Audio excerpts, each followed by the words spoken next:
Président, de me donner accès à ce pupitre.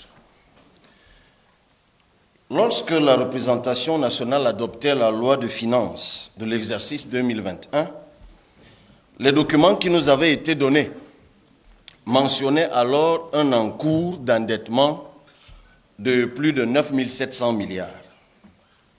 Un chiffre qui est d'ailleurs différent de celui rendu public par la note sur les finances publiques des pays de la CEMAC pour le 4e trimestre 2020.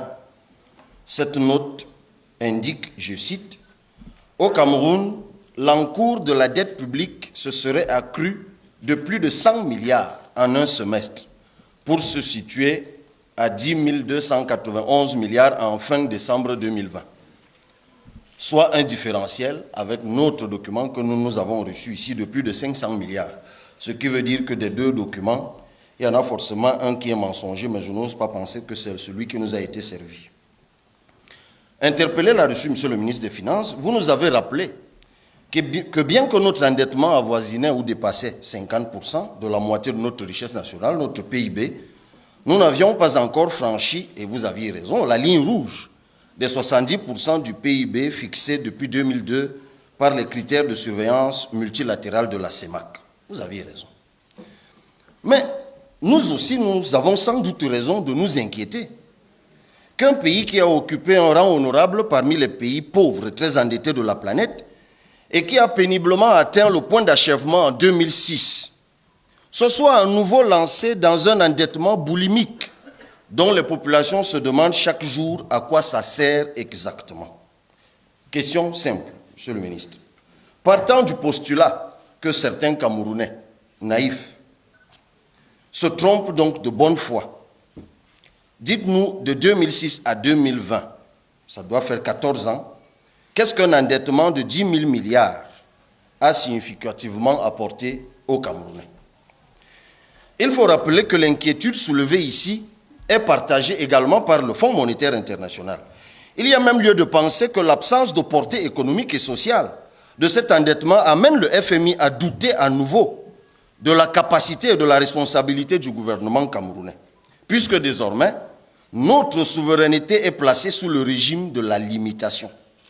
Ceci est très clair dans le communiqué rendu public le 27 mai dernier, 2021, par le FMI, à l'issue de la conclusion d'un nouveau programme d'ajustement de 36 mois, au titre de la facilité du mécanisme élargi de crédit.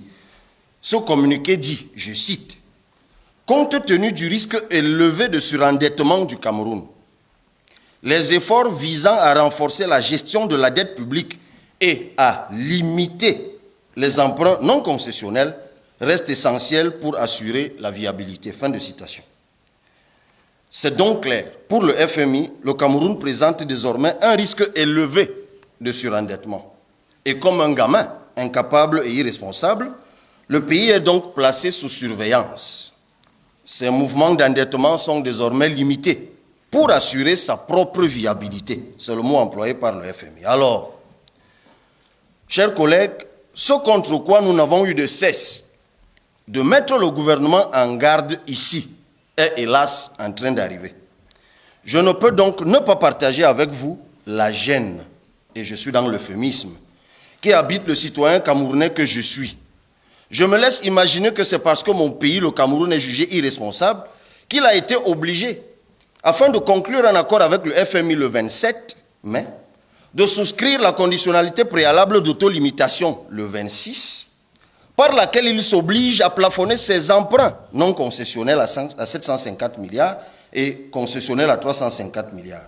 Cela est d'autant vrai que la même ordonnance, pour épargner nos généreux prêteurs de nos irresponsabilités, cette ordonnance du 26, disais-je, autorise une dette en eurobond de 450 milliards pour racheter une dette précédente en eurobond de 2015, sans que cette dernière dette de 2015 n'ait visiblement atteint ses objectifs. Oui, le contexte post-Covid du marché financier est favorable. Vous l'avez si bien rappelé. Il faut même s'endetter. D'autres pays le font, le Gabon, le Ghana, vous l'avez dit. Mais il faut bien rappeler que le Cameroun a souscrit le 19 novembre 2015 à la bourse de Dublin un eurobond de 375 milliards avec un taux d'intérêt de près de 10%. On nous disait alors que cet argent devait être affecté au financement du plan d'urgence triennal pour l'accélération de la croissance. Rendu en 2021, on parle encore de la finalisation des chantiers de ce fameux plan d'urgence triennal. Et dans l'exposé des motifs de la loi de ratification qui nous est soumise, chers collègues, nous apprenons que le Cameroun ne peut pas rembourser cela parce qu'il, je cite, connaît quelques difficultés de trésorerie en raison de la crise sanitaire qui date de 2020, c'est-à-dire 5 ans après que nous ayons contracté cet eurobond. Alors, moi je me permets d'en douter, monsieur le ministre, mais je vais vous poser une dernière question. Ne pensez-vous pas que c'est la corruption et la gabégie qui ont entraîné une lente absorption des crédits, lesquels ont contribué à dénaturer le modèle économique initial des différents projets tout en les rendant improductifs? Monsieur le ministre, vous le savez comme moi, les investissements de l'État ne sont productifs que lorsqu'ils génèrent l'effet multiplicateur et créent des écosystèmes nouveaux. Les infrastructures de la CAN n'ayant pas été construites dans les délais, les fournisseurs locaux de l'État n'ont pas été payés et l'ont été si lentement qu'ils ont, pour certains, fait faillite avant de recevoir la totalité de leur dû. Les collègues l'ont rappelé dans le rapport, tenu qu'ils étaient évidemment au courant par leurs fournisseurs et les taux d'intérêt des banques. La phase finale de la CAN n'ayant pas eu lieu en 2019 comme prévu, cela a fait perdre au pays tous les gains escomptés en ce moment-là, qui était la finalisation avec succès du DSE et l'atteinte de la tranche supérieure de pays à revenus intermédiaires, c'est-à-dire évidemment l'amélioration des conditions de vie de nos compatriotes.